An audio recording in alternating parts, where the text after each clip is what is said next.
예. 우리 개혁신당 이번에 저희는 총선의 성과를, 성공으로 평가합니다. 저희가 아까 말씀드렸던 것처럼 지역구와 비례당선자를 낸 유일한 정당이기도 하고, 그리고 어느 정당보다도 젊은 정당의 면모를 갖췄기 때문에 저는 앞으로 의정활동을 통해가지고 저희의 성과를 또 한껏 입증해 보이겠다는 각오를 다졌습니다. 그리고,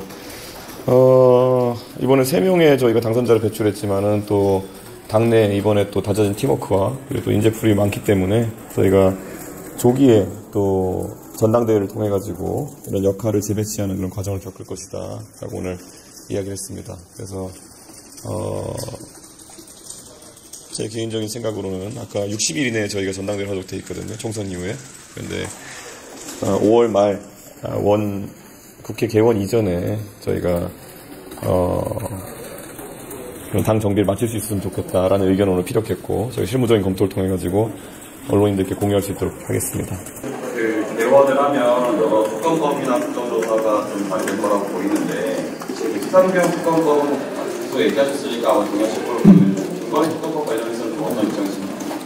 저는 김건희 특검법 같은 경우에는 그 김건희 여사 관련된 의혹 중에 여러 가지 다양한 것들이 있고 그 중에서 사안별로 접근해야 될 필요성이 있다 이렇게 생각합니다. 그리고 저는 이런 많은 의혹에 대해 가지고 원래는 특검이라는 절차 이전에 국정조사 등의 입법부에서 활용할 수 있는 방법들을 사용할 것을 제안합니다.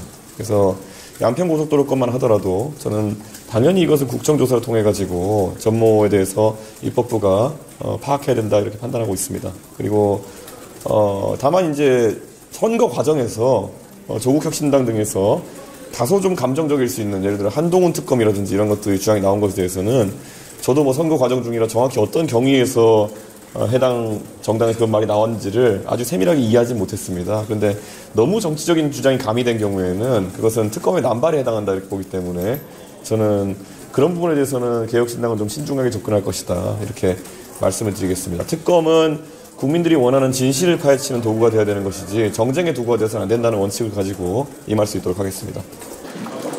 그리고 오전에 말씀하신 발언이 너무 화제가 좀 됐는데 네. 다음 대선이 이제 3년 남았다는 말에 이제 확실하냐고 물어보셨는데 네.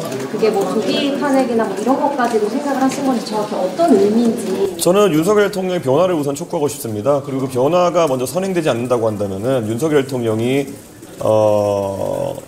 임기 초에 가졌던 그런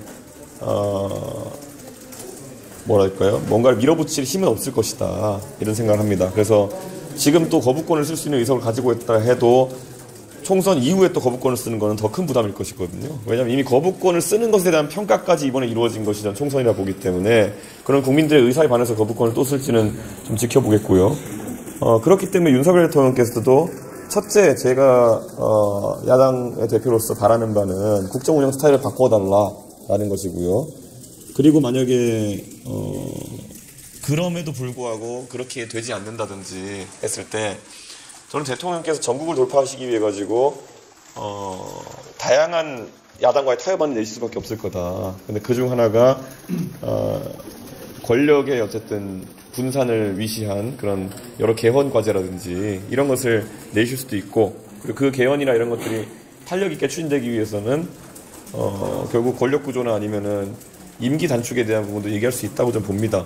그렇기 때문에 저는 당연히 이런 것을 상정하는 게 아니라 당연히 대통령의 변화가 먼저 최우선 과제이고 그런 일이 발생하지 않으면은 굉장히 국정 운영에 어려움이 생길 것이기 때문에 저는 그런 가능성을 놓고 언급한 것이지 탄핵이라든지 이런 것들을 언급한 것은 아니다 이렇게 말씀드리겠습니다. 근데 잘 기억하시는 것처럼 2016년에 박근혜 정부가 어느 정도 지지율이나 이런 저하로 해서 위기에 빠졌을 때 그때도 처음에 나왔던 얘기는 전혀 탄핵이라는 게 아니었습니다. 대통령께서 내각 총사퇴라든지 이런 걸 통해서 일신해달라는 요구가 처음이었고 그 다음에는 이제 국정조사나 특검을 하자는 여론이 그 다음에 있었던 것이고 그 이후에 이제 사실 그게 국민들이 만족하지 못했기 때문에 더 고조된 것처럼 전 대통령께서도 지금 상황을 심각하게 받아들이셔야 된다.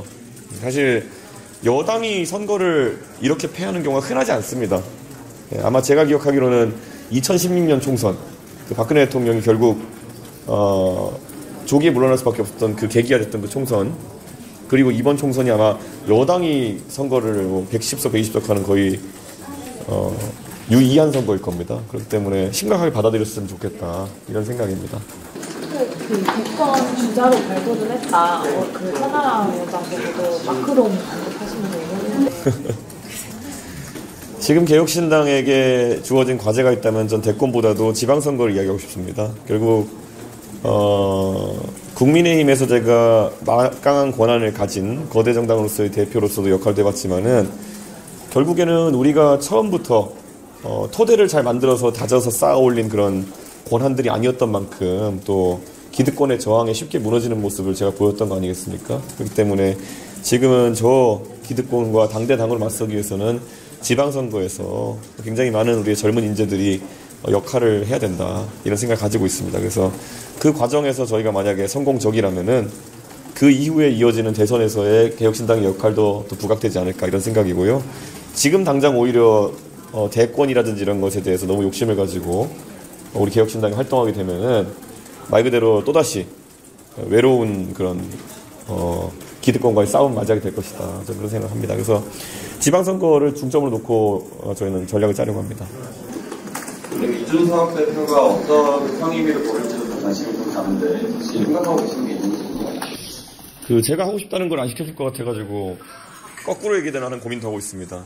그래서 사실 잘 아시겠지만은 지금 개혁신당이 선명한 야당으로서 역할을 하기 위해서는 그리고 개혁신당의 많은 구성원들이 지금 있는 게 아니기 때문에 원내에 결국 운영위에 참여하는 것도 굉장히 중요하고요. 그리고 무엇보다도 지금 결국 또다시 일전이 벌어지게 될 법사위에 우리 개혁신당의 의원이 참여하는 것도 중요하다 이런 판단을 하고 있습니다.